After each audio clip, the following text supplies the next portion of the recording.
మొన్న జగనన్నను హతమార్చాలని చూశారు. నేడు బడుగు బలహీన వర్గాల నేత రాజ్యసభ సభ్యులు కృష్ణయ్యపై స్థానిక ఎమ్మెల్యే బియ్యపు మధుసూదన్ రెడ్డిపై హత్యయత్నం.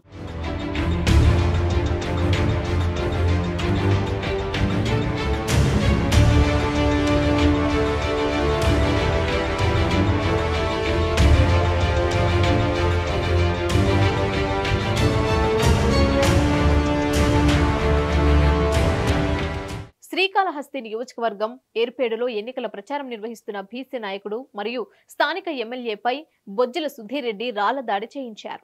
అయితే అదృష్టవశాత్తు ఆ రాయి తలకి తగలకుండా వీపుకు తగలడంతో ప్రాణాపాయం తప్పింది. ఇలాంటి పిరికిపంద రాజకీయాలు చేస్తే ఎవరూ భయపడరని ప్రజలు మాపై చూపిస్తున్న ఆదరణ తట్టుకోలేకే ఎలాగైనా మిమ్మల్ని హతమార్చాలని ఇలాంటి రాళ్ల దాడులు చంద్రబాబు నాయుడు ఆదేశాలతో బొజ్జల సుధీర్ రెడ్డి చేయిస్తున్నాడని అన్నారు. గతంలో ఇదే ఏర్పేడులో ఇసుక మాఫియాతో ఇబ్బంది పడుతున్న రైతులను 17 మందిని లారీల ద్వారా చంపించిన చరిత్ర తెలుగుదేశందేనని, నేడు మమ్మల్ని కూడా హతమార్చి రాజకీయ ప్రకృతి లేకుండా చేసుకోవాలని బొజ్జ సుధీర్ రెడ్డి ఆరాటపడుతున్నారన్నారు. ఎట్లా మోసం చేయాలి, వీళ్ళతో ఎట్లా ఓట్లు వేయించుకోవాలి, ఎట్లా నేను సీఎం కావాలని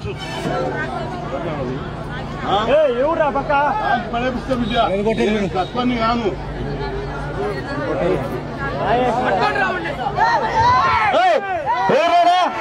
దమ్ముంటే నా కొడకల్లారా ఎవడైనా సవాల్ రక్కగాండి ఇక్కడికి.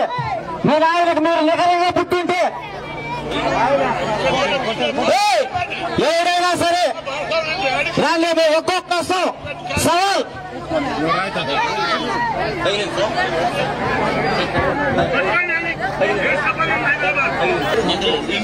మన పేదల కోసం జగన్మోహన్ రెడ్డి చేస్తున్నట్టే ఎవడో దుర్మార్గుడు ఈ రాయితో కొట్టింది, నాకు ఈపులో వచ్చి తలిగింది. ఖబర్దార్, నేనేం అలా అలా తప్పలు వచ్చిన లీడర్ కాదు. పేదలకు నేను పేదల కోసం ముట్టి పేదలు చదువుకోవాలని పెట్టినా. నిజంగా ఎవరికైనా చిత్తశుద్ధి ఉంటే రాజకీయ నాయకులకు సవాల్ చేయి. మీ పార్టీ ఇండియాలో చెప్పుకోదగ్గ బీసీ నాయుడు కిషన్ అన్నం మీద పైన పడాల్సింది మా ఇద్దరికి భుజం ఈపు మీద పడింది. ఇది పిరికోలు చేసే పని.